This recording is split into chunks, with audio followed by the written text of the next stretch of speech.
Hello viewers, आज है day 2 of learning our business analytics series starting from A to Z. Last day हमने सीखा था what is business analytics and what are the types of business analytics. आज है day 2 और आज से हम स्टार्ट करने वाले हैं what is the process of business analytics, what are the steps which we should follow to see that things go proper and in an effective way। ठीक है, so the first step is defining the problem or objective। ठीक है, अब इसका importance क्या है, सी तो this is the foundational step of any analytics project। It should be very clear and identify the business problem or goal। हमारा जो problem है वो वेल डिफाइंड नहीं है, तो जो हमारी ऑब्जेक्टिव होगी वो वेल डिफाइंड नहीं होगी और हमारा जो एनालिसिस है वो डायरेक्शनलेस हो जाएगा। एक एग्जांपल से हम समझ लेते हैं वॉलमार्ट। ठीक है, Walmart at a time was noticing that there is a 10% decline in sales, ठीक है, in the southern US regions and part quarters। तो इनका ये हो गया प्रॉब्लम। अब ऑब्जेक्टिव क्या हो गया, identify root cause and recommend solution. तो हमारी जो ऑब्जेक्टिव है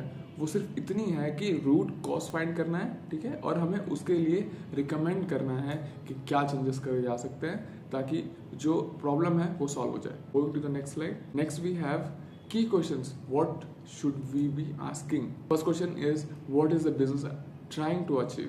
ठीक है, for any problem we have we should know the business first। Second question is what metrics will measure success? What are the things which matters to the owner? What are the things which matters to the stakeholders who are trying or who are came to us with the problem?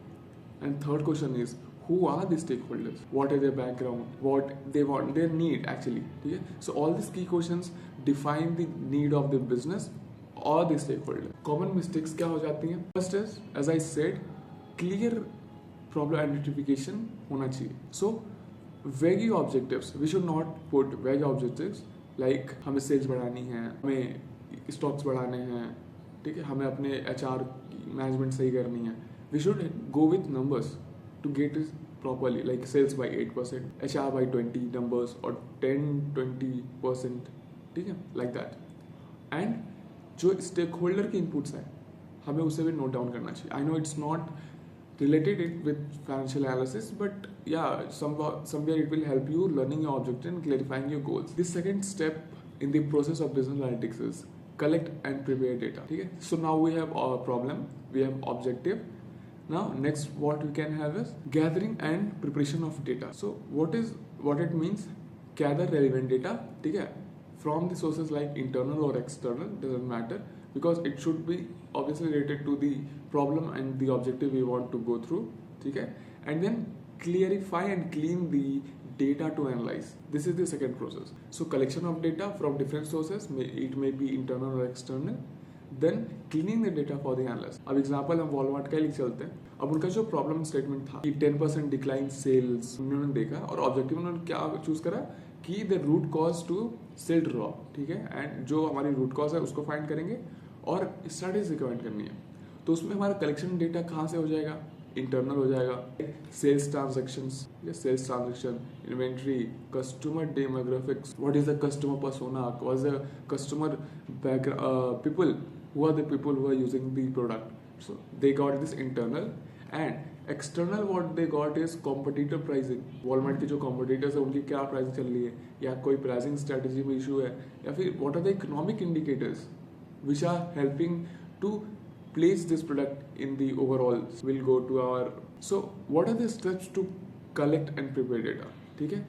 so once we have got the data, first we will clean it। cleanness data means removing blank spaces, correcting like capitalization, ठीक है, normalization, then removing duplicates if any have, doing wrong entries, removing unwanted entries which you don't need like serial number and all, and fixing missing values like if they are less values then we'll fix them with null, if there are more values we will remove the data। that's other thing I'll explain you while when we will be doing the data cleaning। second step come is integration। integration means when we have different forms of data we will integrate, like we will place them one together and see what the analysis and what the interpretation we got। the third step maybe is formatting।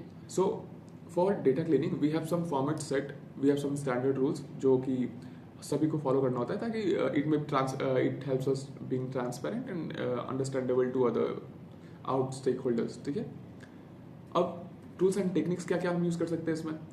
So we can do SQL, API, web scraping, ठीक है। Cleaning के लिए Excel, Python, open ठीक है। Mostly हम Excel and Python का ही use करते हैं। अब जो रियल वर्ल्ड केस हो गया उसके एग्जाम्पल हम देख लेते हैं। So Amazon uses AWS data pipeline to collect and process the transactional data and on daily basis. आप समझ रहे हो? So collection of data Amazon कैसे कर रहा है? AWS data pipelines उसको वो डेली प्रोसेस कर रहा है, डेली एनालाइज कर रहा है कि how is the user preference, कौन से एज के लोग ज्यादा यूज कर रहे हैं, etcetera. Next will move to our next slide. This third point, analyze data using appropriate technique. So now we have the problem, then objective, goals. Second we have cleanness and preparation of data, ठीक है।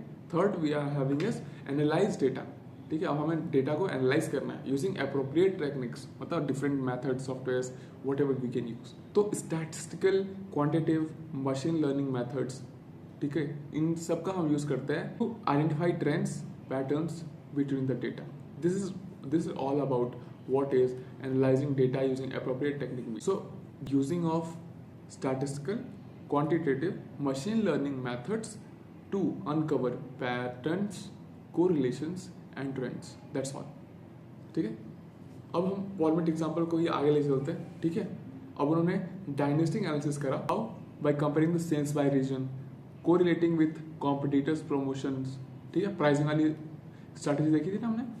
And then unemployment rates क्या चल रहे हैं, promoters के क्या stats हैं, उन्होंने प्राइसिंग क्या रखी हुई है, दैट्स थिंग, ठीक है।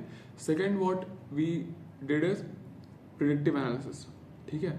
तो अब वॉलमार्ट की जो फ्यूचर प्राइसिंग है उसको प्रेडिक्ट करने के लिए उन्होंने यूज करा time series forecasting, that is ARIMA method, it's a method, ठीक है, जो हम कभी सीखेंगे। That's different method we will learn. Moving to the next, it is the fourth step is interpret results and make recommendations.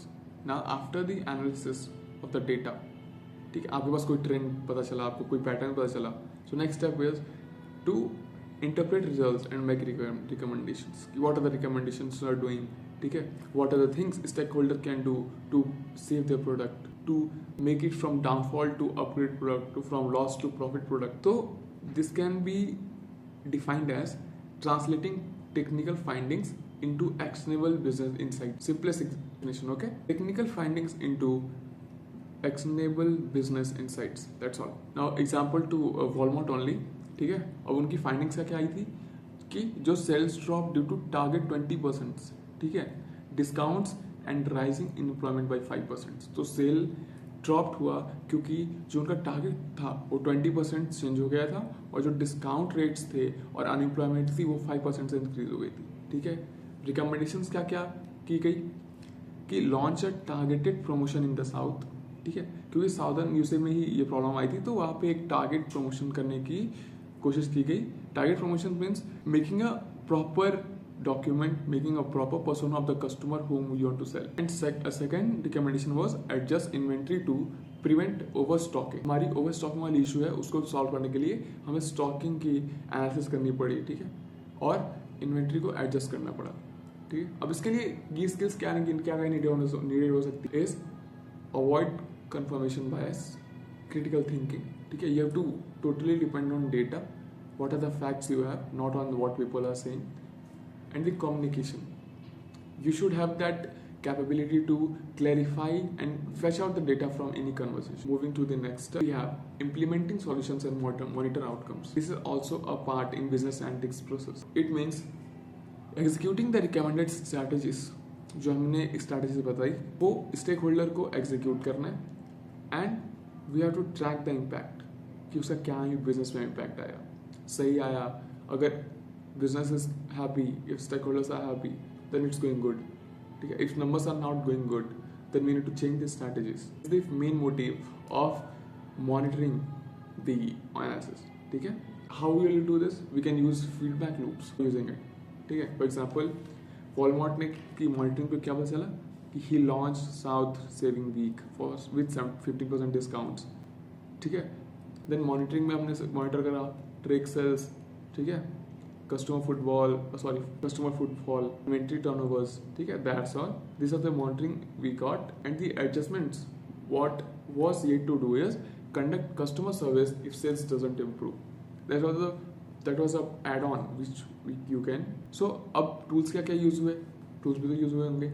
So dashboard creation के लिए Power B I and Tableau, and A B testing के लिए comparing promotion from A to B. That's all for today. और I hope आप एक notes prepare कर रहे होगे, और जो ओवरऑल डॉक्यूमेंट है कोर्स प्लान का वो मैंने डिस्क्रिप्शन में शेयर कर दिया है, तो आप वहाँ से डाउनलोड कर सकते हो. इस डॉक्यूमेंट की भी जो PDF है overall I will send after completing 5 और 6 यूनिट्स, बिकॉज मैं एक कंटिन्यूएशन में क्रिएट कर रहा हूँ. ठीक है. And if you have any doubt, ठीक है, एनी क्लैरिफिकेशन, एनी सजेशंस और एनी क्वेरी, ठीक है, एनी फीडबैक और एनीथिंग यू वांट, ठीक है, एडिशनली जो मुझे करना चाहिए, so you can just write down in the comment and will look on it very seriously. ठीक है. Thank you so much.